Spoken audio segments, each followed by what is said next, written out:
कहो नहीं रोज मर्द को देखा कुमार में बहुत गाना गुलो जब से तार शादी बियाह भइल जब देखो गाना रिलीज ना कइलो अरे का कहबो हो ओइसन स्थिति गइल साला विधि के विधान देखो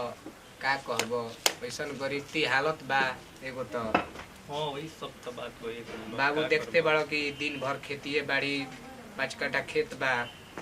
दूसरे कोई के खेत ले लेके काम करत हैं बाबू माई के तबीयत खराब रहता एक चलते हमरा शादी करे के पड़ल देखते बड़ा कौन स्थिति में शादी भइल मंदिर में शादी भइल हां सब तो जानते बनी जा रहता नु अब का करबो अब का कहबो ऐसन गाना गावे के मन करता ना खाई नहीं खइबो अरे गाना गाए के तो ना ना ठीक बा ला भैया पानी अभियो छोइले बनी बे खैनी खाए के तनी गइबा त बढ़िया लगेबा ला घरी भइल की घरी तो रहे कि जब तक बहने होने काम धंधा क के 2 पैसा भेटात रहे तो हम गानो गावे निकल जात रही हैं तब एगो गाना सुनाबो गावा एगो गाना ले गलुआ खाता गाना तनी गाना सुन जा गाना गावे लगला पनु आँखी में ले रोवाई आवे लगता ना तो रोई ना का कहबो लेकिन लो खैनिया के तनी काड़ा बा का खैनी रे रहला सुन लो बड़ा मस्त खनी बा गावा एगो गाना सुन कोनो लो गाना लादार गयो लादारे गई तो बात वही कैसन गाना सुन बोलो बताओ लो तनी लादार लहदार सुनाबो तो मार्केट में छा जाओ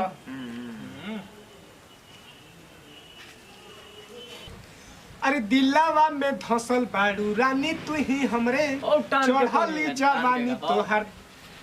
ई करू ले टान सुन बोलो तब न चमकबा मार्केट में क्या कहबो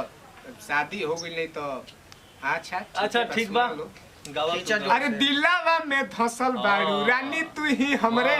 चढ़ली जवानी तोहर देखले बानी जब से अरे चढ़ली जवानी तोहर बाटी कमाल के अरे चढ़ली जवानी तोहर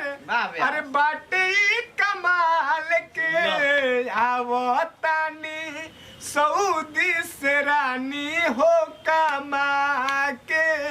रखी हो तू आपन जवानी हो बचा के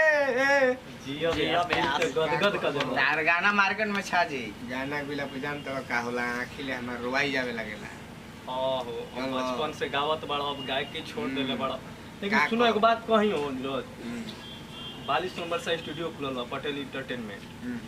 चलो उमे से गावे जाओ अरे वो में तो सोचते रहनी है कि हाली गइलो रहनी है लेकिन का करब शादी से पहले 5 दिन 10 दिन पहले गइल रहनी है का भाई एगो गाना गइले रहनी है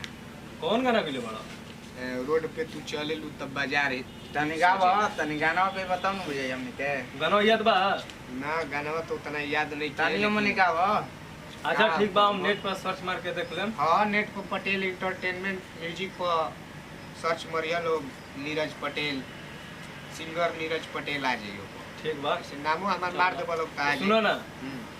चलो एगो गाना गाओ फिर से एगो नया क्या कहब पैसा के भैया दिक्कत बा में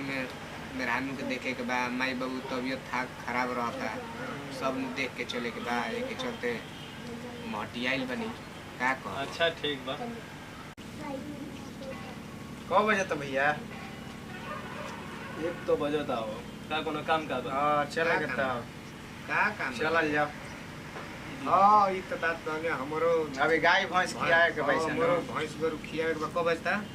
1 बजत आओ चलो लेट होता 1:30 बजे ले खाना वाला खियाए के बाद चलो जाओ ठीक बा रुको हम चलता ठीक बा चलो हमरो बैठला में ट्यूशन जाए के रहे ट्यूशन का करल हां मर्द तुम नहीं गावे जाना ना सब का मतलब ये तैयारी करता नहीं चल का करबो बचपन से बेचारा गाना गावत रहे बड़ा मस्त गावत रहे मर्द निकलले रे बहुत गाना ऊपर अच्छा लागत रहे भाई के पैसे बेगर न हो गइल और पैसे न सब करवा देता आज के युग में गरीब दुखिया के पैसा नहीं थे तो ओकरा के दे के गाना निकाल लीजिए हां ये नो अब का करबो बियाहो भइल बेचारा के तिथि हो गेल बियाहे के चलते अब बाल बच्चा हो गेल बड़ा सहन और पैसा वैसा नहीं थे रहत इहे बात होला का करबो लेकिन चलो का कर चला ओकरो के पैसा वैसा दे दिया ही अब का कर लेते तो हो गए हमारे वजह से आप हम सपना पूरा ना कर पाएंगे लगता अब हमारे भी कुछ करे पड़े सिंगिंग करे के बहुत ज़्यादा शौक रहा लेकिन भाई बाबू मरने के बाद शादी हमसे हो गई सपना सब खत्म हो गई हमें के लगा कुछ करे पड़े